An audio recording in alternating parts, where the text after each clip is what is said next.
Hello everyone, welcome to my YouTube channel. आज मैं এটা নতুন ৰেচিপি লৈ মাংস গ্ৰেভি এটা মই দুটা পিয়াজ মই কাটি লৈছো, অকণমান আদা, কেইফুটামান নহৰু, কেইটামান জালুক আৰু লং ইলাচি আৰু কেইটামান বিলাহী।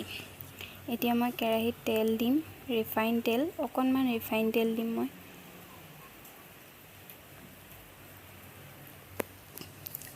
তেলখিনি গৰম হোৱাত মই আদা নহৰু যোনখিনি মই লৈছিলোঁ সেইখিনি মই অকণমান কেৰাহীত ৰোষ্ট কৰি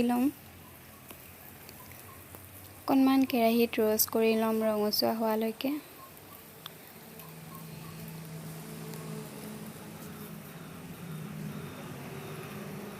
এতিয়া মই বিলাহীকেইটাও দি দিম, বিলাহীকেইটাও লগতে মই ৰোষ্ট কৰি ল'ম। এতিয়া মই বিলাহীকেইটাও সিজালৈকে অকণমান দেৰি ভাজি ল'ম। এতিয়া মই এচিড দিছোঁ।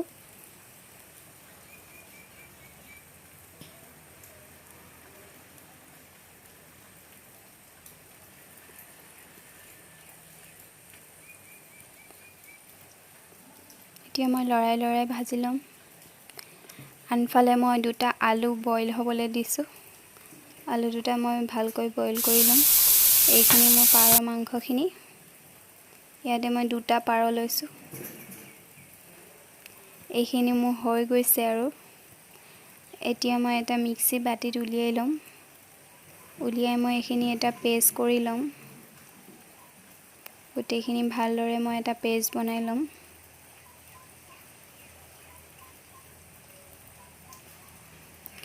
যদি এনেকৈ পাৰৰ মাংস বনাই খোৱা নাই, এবাৰ বনাই খাব।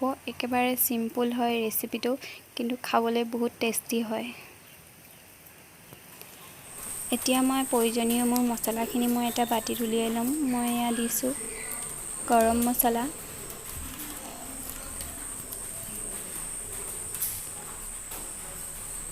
এয়া মই মিট মছলা দিছোঁ। আমি মছলা কমকৈ খাওঁ, সেইটো কাৰণে কম কৰি দিছোঁ। এয়া মই ধনিয়া,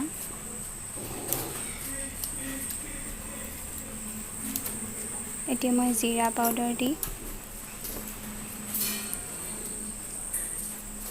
অকণমান পানী দি মই এতিয়া পেষ্ট এটা বনাই ল'ম মছলাখিনি।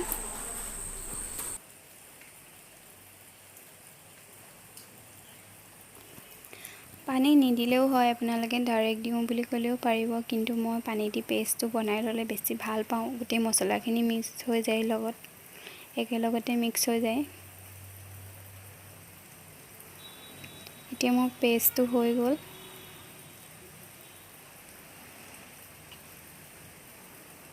এতিয়া মই একেখন কেৰাহীতে তেল দি ল'ম।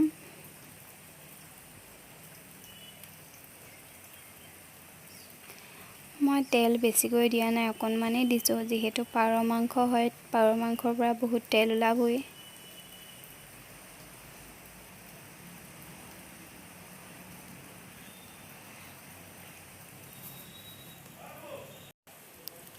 এতিয়া মই তেলখিনি গৰম হ'বলৈ দিম। তেলখিনি গৰম হোৱাত মই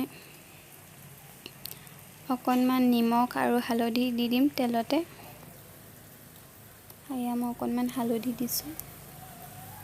এয়া মই হালধি নিমখ দি মাংসখিনি দি দিছোঁ। মাংসখিনি মই এতিয়া ভালকৈ ফ্ৰাই কৰি ল'ম। লৰাই ভালকৈ ঢাকন নিদিয়াকৈ ফ্ৰাই কৰি ল'ম 5 মিনিটমান।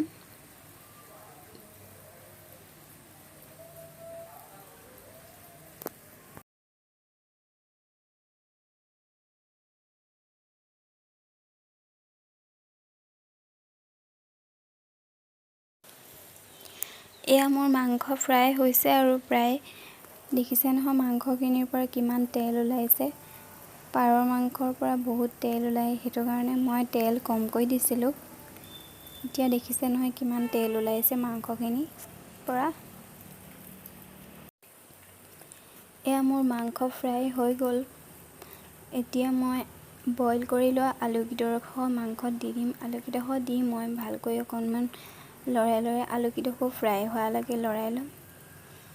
এয়া মোৰ আলু ফ্ৰাই হৈ গ'ল। এতিয়া মই যোনখিনি আদা নহৰু বিলাহী পিঁয়াজ মই পেষ্ট বনাই লৈছিলোঁ, সেই পেষ্টটো মই মাংসত দি দিম। এতিয়া মই মিক্সিৰ বাতিটো অকণমান আওখালি দিম, যিহেতু বাতিটোত বহুতখিনিয়ে লাগি থাকে। আওখালি দি মই ভালকৈ লৰাই ল'ম মাংসখিনি। লৰাই মই গেছটো হাই ফ্লেমত দি দিছোঁ।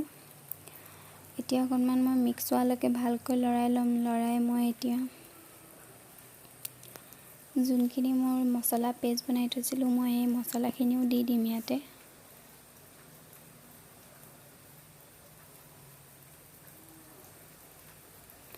এতিয়া মই মছলা পেষ্টটো দি দিছোঁ ইয়াতে। পেষ্টটো দি মই এতিয়া অকণমান দেৰি লৰাই দিম। লৰাই মই ইয়াত ঢাকন মাৰি মাংসখিনি সিজিবলৈ দিম।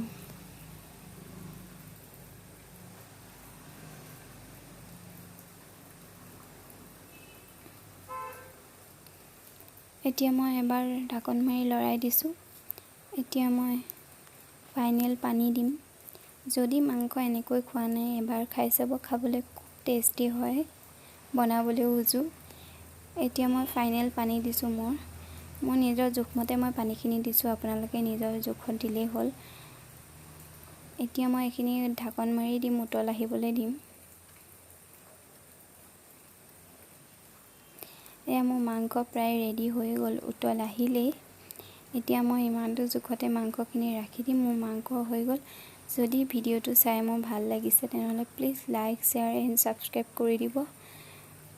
মোৰ চেনেলটো সকলোৰে লগত শ্বেয়াৰ কৰিব যদি ভাল লাগিছে, প্লিজ। ধন্যবাদ ভিডিঅ'টো চোৱাৰ কাৰণে।